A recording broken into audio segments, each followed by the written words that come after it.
Hello everyone and welcome to the first video in a new series I'm putting up instead of my old Scrap Mechanic survival series, which, while still Scrap Mechanic, focuses on the original side of Scrap Mechanic, the creative side. And this format will be a bit different for me. It's going to be kind of a update video series, kinda. Essentially what I'm going to be doing is I'm going to be going through all of the updates that I've been doing to all the behind-the-scenes projects that I often have occurring kind of in the background between videos and just when I'm got like a small bit of time and I've got think, oh, I could do blank, or hey, I thought about a really clever way of doing this workaround for this issue that I've been having.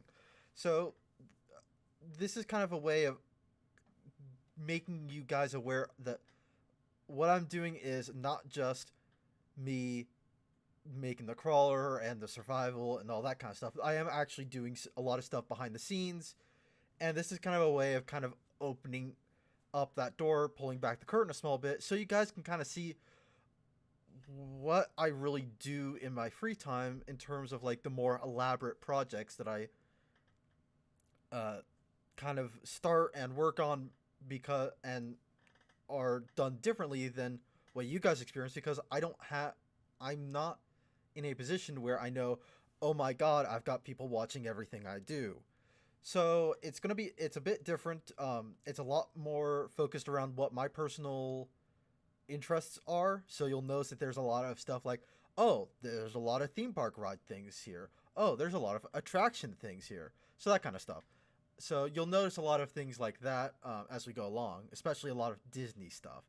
And to start off, we are actually going to be doing a recreation of one of probably my favorite live action stunt show, or I guess it's not really a stunt show, but my favorite continuously running show outside of probably Starlight Express, which is, oh gee, I don't even remember how old Starlight Express is, but this is a show that Disney, the Walt Disney Company, has been putting on almost since the very beginning of their theme parks, and they've got it in almost, I think, almost all of their theme parks have a version of this show, and this show is Fantasmic.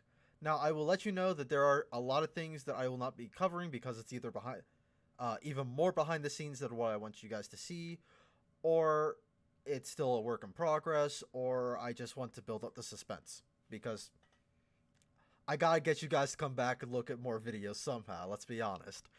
So, to start off, this is the Fantasmic project. So, you'll notice that there's also not any audio. I'm sorry, I didn't feel a reason to put that. So, for those of you that have watched Fantasmic, you'll know that they have those fantastic water screens, and this is my version of it. And you'll notice that there's two different versions of it. I'm working on recreating it. Speaking of water, here's the water cage. For those of you that remember, there's a dragon that gets kind of stuck in a water cage, and there you go. And the Maleficent lift, as I lovingly refer to it. This is actually almost the full scale of the true Maleficent lift in terms of scaling. And here's actually one of the few backscene views you'll see. And there's actually multiple versions of those boats kind of off to the side. Moving from one project to another, and I couldn't give you guys a title card for this because I didn't want to get copyright strike to hell, because I could not find just an image of it. But this is actually a bit of a weird one for me because it's not a one-to-one recreation. This is a mishmash recreation of the Peter Pan ride at Disneyland and Disney World. So you'll notice that there's some aspects that are from Disneyland, and the station, which is clearly Disney World, with an Omnimover system built into the station.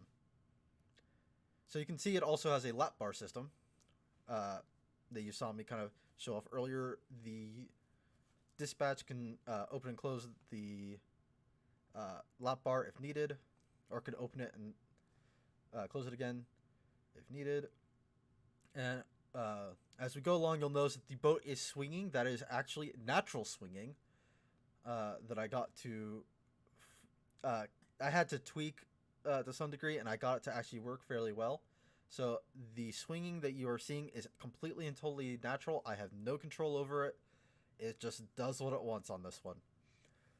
Which was actually a rather nice kind of experience because it was the first time I really was able to say, okay, let's just let the physics of the game take over and see how it goes. And it worked.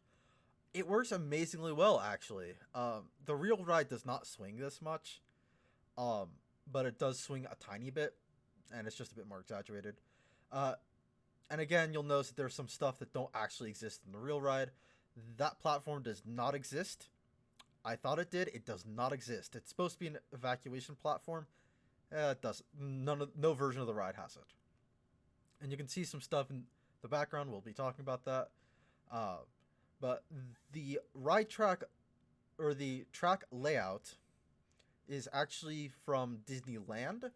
So if you have been to the Disney World version and you think that's not how the track works, that's why. It's because it's actually Disneyland, because that was the only one I could get a accurate ride track for. That being said, I could not figure out what the block system was for either of them, so I kind of just estimated where the blocks would be. As you can see above, that there's a lot of stuff going on, and I might cover a lot of it in a later video, but most of it's actually just simple logic running one of the complex motors from the mod pack, and that's what's actually driving the wheels, and it allows me to variate the speed of the flying boats, which was a very nice thing, actually. I was very happy about that. And this was actually, I think, the first major foray I did into variable speed control using that system. So this is the big Peter Pan boat at the very end. Or I don't think it's ever given a name. I'd have to watch the movie again, but as you can see, there's something kind of going off there. That is for backstage, and again, that's one of the few things I will not be showing you here, but I am in fact building a storage area, and it's been actually very useful for me to get these boats back onto the track. You'd be surprised how often these jump track. Not in real life, of course, but in this version of the game, they actually jump track rather badly. So, and as you can see, just slowly moves into the station, and the left bar rises up. Again, I was not touching anything on the computer when that occurred. And sorry for that. I'd never really appreciated how harsh of a jump cut that is. But this gives you a better idea of how exactly the track system works. It's just a slot system that the wheels kind of just run in. It's just a very quick and easy system. You can see all of the absurd logic I've got kind of going on there. And I need to redo a lot of that. So here's the first non-Disney ride, Jaws. And it's the second movie-based property, in fact. So welcome aboard Amity Boat Tours, folks, I suppose.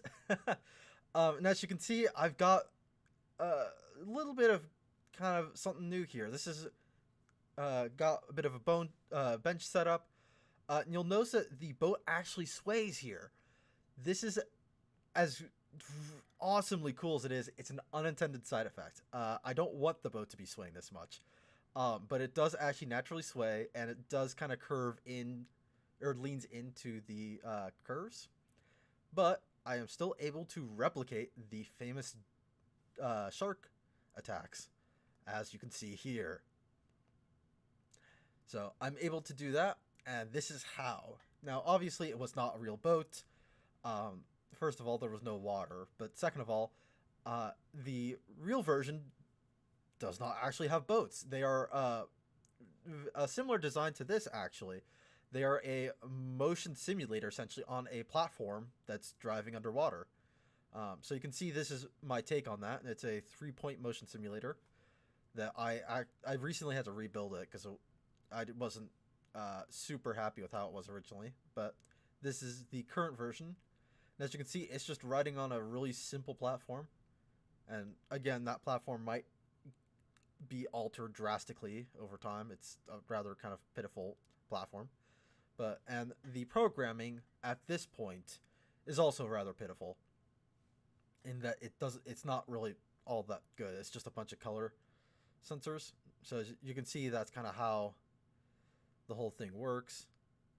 You can see stuff is kind of moving around. So yeah, and this was so you can see I had a bit of a problem here. That's what I get for not double checking stuff before recording.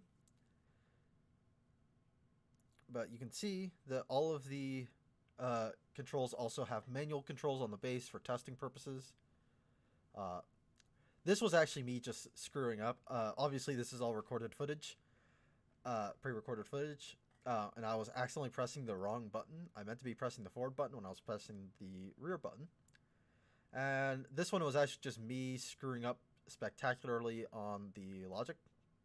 I never connected it, as you can see. So, as you can see that the entire boat is able to kind of move around. It's got a lot more sway than it needs to have, and that's something I'm going to be working on. And you'll be seeing the progress of that fairly soon. So here's a good view of the entire thing. Speaking of movie rides, here is the next one, is the Indiana Jones Adventure. This is actually one of my favorite projects and my biggest pain in the backside project I've ever worked on. You'll notice that this is not actually, it looks kind of funky. This is not the normal ride vehicle.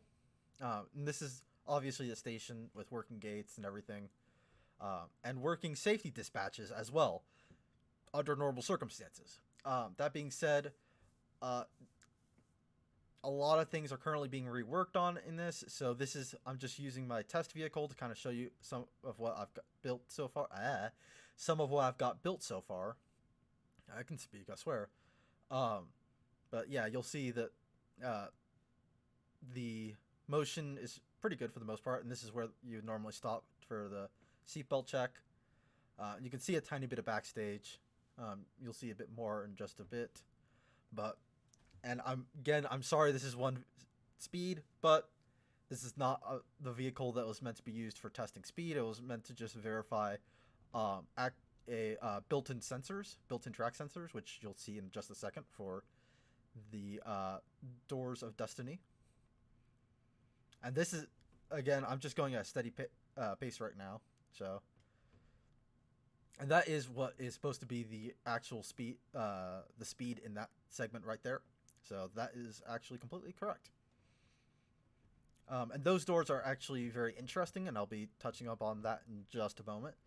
But again, this vehicle is just for testing speed, and also kind of sight lines as well. The reason why we're not using one of the actual vehicles is because I'm currently transferring them all to be semi-remote control, so having like a main base that is sending information back and forth to them, so they know where stuff is and what the positions of all the pistons are. So as I said, the Doors of Destiny are very interesting. I actually built all 5 of the Doors of Destiny like in the real ride, for those of you that know. However, due to issues with the game slowing down, I had to make them static. So this is one of the actual operating vehicles. And you can see it's kind of derpy. I accidentally left down my lift. But you can see that the emergency stop works and the pistons have an independent on and off. Supposedly that's how the real version works. I don't have access of a way of figuring that one out. But all the e-stop buttons work correctly, and everything is smart controlled. So all the pistons and speeds are being smart controlled. And lastly, here's the first non-theme park or non-major theme park based project. And this one actually I started recently, and as you saw earlier, there's something way out in the background. That is what inspired me to do this. That is the Roller Coaster 2.0. I don't remember who built it, but you can look it up on the workshop. And it inspired me to try something new that I was trying to figure out if it would work. Turns out it works very well. So as you can see, I turned on all the drive tires through the rest of the ride, and that is actually very important because those drive tires, in fact, actually transfer the coaster very well, as you can see. Um, as soon as I drop those wheels, it goes on its merry way. And again, there are those sections where it's on the drive tires. It's being propelled only by those drive tires, which I was actually rather surprised by. And I noticed something interesting that you'll see right here is that because of how those tires are moving, they actually work as a anti-rollback system, which I was actually really glad about because I was thinking about adding in I was developing an anti-rollback system, and I don't need to. It works just fine. As you can see, the coaster does make it fully around. It does kind of clang and do kind of funky things as it goes around the track. That's partially just due to how big it is, and also due to the fact that the coaster cars are not actually all that long. And as you can see, this is actually me showing off a interesting thing that I noticed, which is that those drive tires can be used as brake runs. If I leave those drive tires down, it will just keep going. It won't stop. So that's what that switch is for. It raises those drive tires up, and they work as a stopping mechanism. Now, for those of you that are thinking this is absolute witchcraft, because, I mean, to be fair, scrap mechanic doesn't really work like that. Part of the trick is actually those double thick wheels. Though I don't know if you spotted, but the inner ones were not being driven originally. And that's actually the trick, is that those are actually what's moving it along the rest of the track. As you can see, you can see very clearly just how derpy it looks from this distance. So as it comes back into the station, you'll notice that those inner tires aren't rotating. But that's the trick, is that those are really what's powering it through the rest of the track. And as you can see, those drive tires immediately stop it. So it works very well as a braking system. So, as you can see, it's a bit of an interesting project. There are a lot of interesting things I've got going on, working behind the scenes. Again, I'll be doing an update video next time. I will only be showing you some of the other projects I've got working on, because that's in no way all the projects I've got working on, but a lot of the other ones are smaller projects. So, stuff I've only got like the ride cars done on, or barely even the first scene done on, or I don't even have the station working yet, or stuff like that. So a lot of the smaller projects that I've got going. But that being said, you will still be getting the crawler episodes like normal. And as always, I will see you in the next one. Please, if you enjoyed this video, leave a like, maybe even a comment for something that you'd like to see, or if you've got any suggestions on how to rework some of the systems that you saw in the video, please let me know. I am always welcome to hear your suggestions and comments, or any sort of new ideas that you guys want me to try and work on, because I'm more than happy to take on a couple, maybe 3 or more projects at this point, mostly because a lot of the other ones I'm either waiting on mods to update, or I'm waiting for new mods to come out for one reason or another. So yeah, and as always, if you enjoyed this video and you want to see more of this, or if you want to see some more of the crawler build content, please hit that subscribe button and that little bitty bell icon right next to it, so you get notified every single time I post up a new video. And as always, I'll see you guys in the next one.